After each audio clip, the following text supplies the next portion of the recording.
Hello, everybody. Today we're going to take a look at how biased each state's congressional map was in the 2024 U.S. House election. I did the same thing back in 2022, so I think it's time for an update. Now, there's going to be a ton of data here, but this should give us a good idea of which states had fair or unfair congressional maps. Now, before we get into the spreadsheet, let's get a quick refresher on those results. So in 2024, the Republicans won 220 seats, the Dems got 215. The national popular vote here is 50.5 for the GOP and 47.9 for the Dems. Now, I did take most of this data from Wikipedia, but as I've said in some previous videos, sometimes there's a little bit of a discrepancy with some of the data in specific states depending on the source. So usually it's only slight, but that's something to keep in mind as we go through this. Now, at the end, there's going to be a map, but first, let's get on this fantastic looking spreadsheet here. This thing is packed, so let's go through each column. The first column are the states. The next column are the number of congressional districts in that state. Then we've got the statewide popular vote just for the U.S. House for the Democrats. Then it's going to be the same thing for the Republicans. The next column are the number of seats won by the Democrats. Then the same for the Republicans. Then we've got the percentage of seats won by the Democrats. Then it's the percentage of seats won for the Republicans. Then we've got how many seats the Democrats should have won if that perfectly lined up with how much of the statewide popular vote they got. Then it's the same for the Republicans. The next two columns are going to be the difference between the two previous columns. Then we've got the district bias number. This is going to be the difference between the two previous columns divided by 2. That should give us the number of seats down to a tenth as to which party or the other is favored. And the last column is going to be approximately how much of the statewide population there is in that number of biased districts in the previous column. So this is how I do it. I actually enjoy making these, and I know somebody in the comments is going to say I did it completely wrong. I should have did it this way. If you got a different way to show the bias, have at it. But this video is going to be part 1, and it'll show us which states have the fairest maps. But given there's a lot of variation in the number of seats in each state, next week we'll be able to weight these numbers and find out which states are actually the most gerrymandered. Now, before we get into it, I've got several caveats. First, the data I use in each state is the statewide popular vote just for the U.S. House. You could use presidential vote if you'd like, but because we're specifically looking at House districts, I'm going to compare apples to apples and just use the House vote. However, in some states, the data can be a little skewed because there might be no major party opposition in the general election, or there could be an independent or third-party candidate. There also could be in states like California or Washington, 2 Democrats or 2 Republicans in the general election. There's no great way to solve that. All I can do is take the statewide popular vote for each major party. And in plenty of races in plenty of states, there's going to be very narrow results in some of these races. That's why in certain states with a low number of districts, like 3 or 4, just one seat barely being won by one party or the other could have a big impact on these results. That's why next week, when we properly weight these, that'll give us an even better idea of which maps were the worst. So as I've said, nothing is ever going to be perfect, but this data is consistent and hopefully you'll appreciate it for what it is. Now let's get started here. Let's go through this for Alabama. They have 7 congressional districts. The statewide U.S. House popular vote for the Dems was 25.3. For the Republicans, it was 73.7. The Democrats won 2 of those 7 seats. Republicans hold 5 of them. For the Democrats, those 2 out of 7 seats comes out to 28.6% of the seats held. For the Republicans, it's 71.4.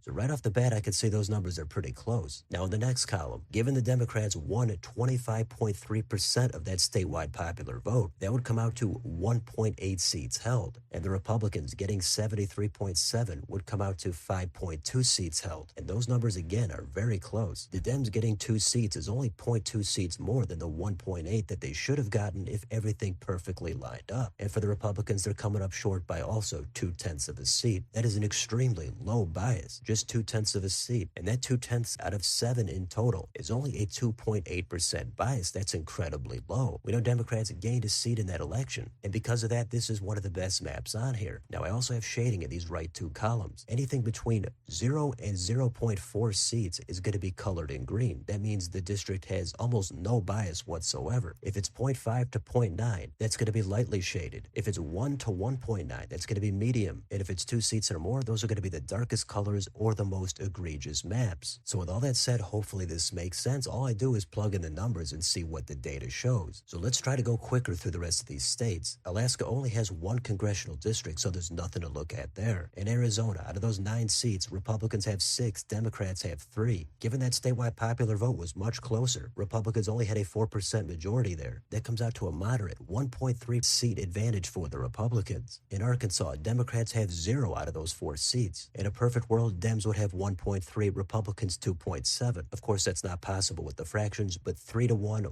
would be extremely fair. So that's another 1.3 seat advantage for the Republicans. Then we come to California, and the spoiler is this is the worst state on here. There are 52 districts here. Democrats won 60.5%, Republicans 39.2%. Dems come out with a 43-9 seat advantage. That's 82.7% of the seats. If everything was perfect, Republicans would have about 20 seats here. They only have 9. That is an 11.5 seat advantage for the Democrats. That's about 22% of the population that's not getting any Republican representation. Dems picked up a few seats in this state, even though some of them were very close. And again, in the general election, sometimes there were 2 Dems or 2 Republicans. Given the fact that there are 52 seats here, a double-digit imbalance in seats is completely unprecedented. Let's move on to Colorado. That is a 4-4 state now, and that comes out to a half-seat advantage for the Republicans. In Connecticut, here, Republicans are totally shut out 5-0. If everything were perfect, Republicans would have 2 seats, and that's what the bias here is for the Dems. In Florida, this is a red state, but frequently pointed out as being a Republican gerrymander. Well, the data right here confirms it. Not even close to how bad it is in California, but it is a significant 3.8 seat advantage for the GOP. In Georgia, it's a moderate 1.7 seat advantage for the Republicans. In Hawaii, only 2 districts, not a lot you could do about it. Democrats ahead there by 0.6. Idaho, it's the same thing in the opposite direction, 0.6. Then in Illinois, frequently regarded as an absolutely abysmal map. Democrats completely dominating that map, and it comes out to a massive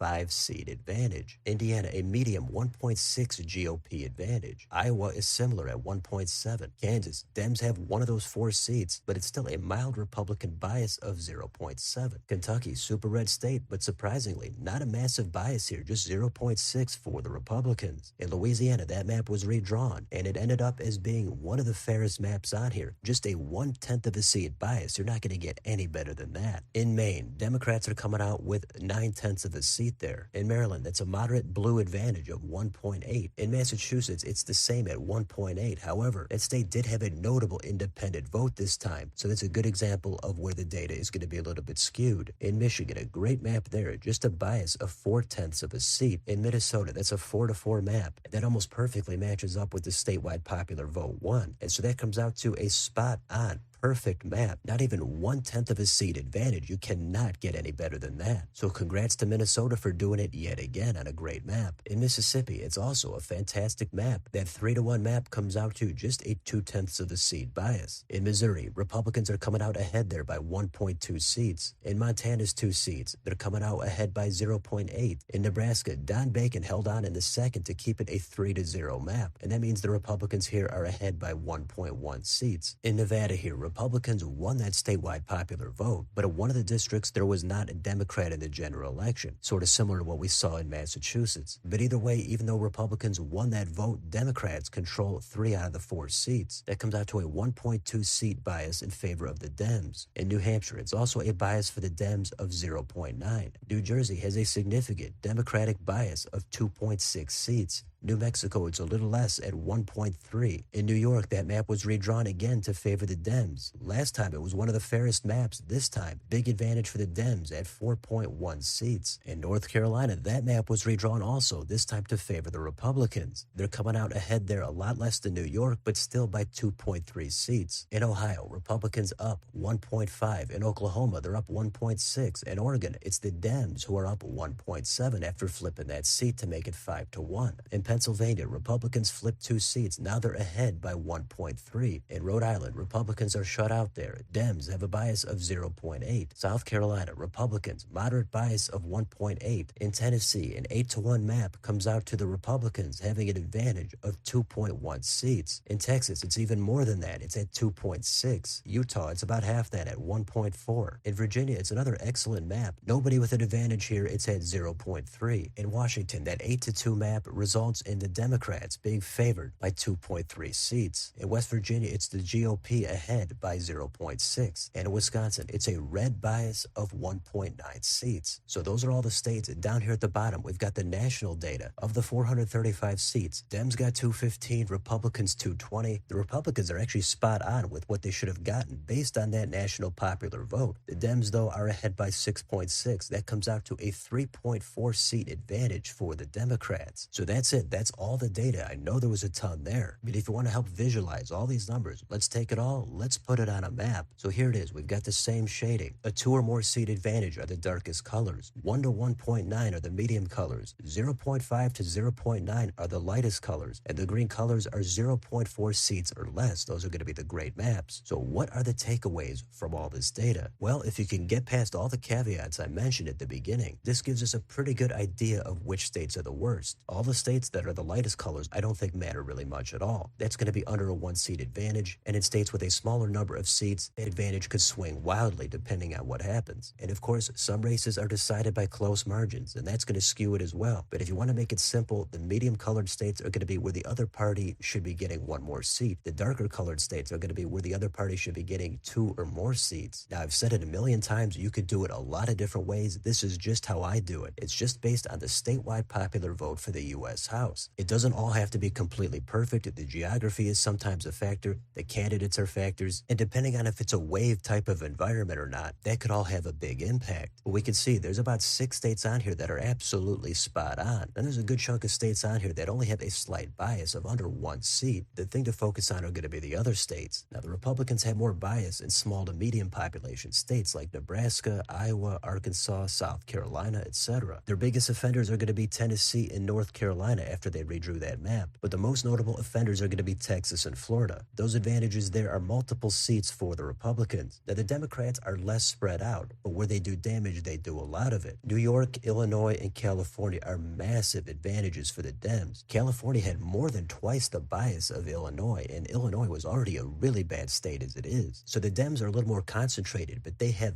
massive seat advantages. So I know each side loves to complain about which side is worse at gerrymandering. So I try to take one consistent set of data and plug in the numbers and see what it shows. Now, as I said at the beginning, there's a lot of variation between the number of districts in some of these states. So next week we'll do a final calculation to find out which maps are the fairest and which are the most gerrymandered. But I can only say it so many times, you can always find a different way to do this. I'm sure there's going to be a few people that aren't exactly into this data, but I know most people are going to like it. So there's some good stuff here. Go back, take a look at the spreadsheet, pause it if you'd like. But that's it for all the states and which have the most biased congressional maps based on the 2024 House results. So let me know in the comments, what do you think about all this data? Which states do you think are the best? Which do you think are the worst? Which states surprised you as having a worse map than you thought? Which do you think had a better map than you were expecting? Let me know down below on your way out. Don't forget to like, share, and subscribe. Join if you'd like to support the channel. Thanks for watching, and I'll see you next time.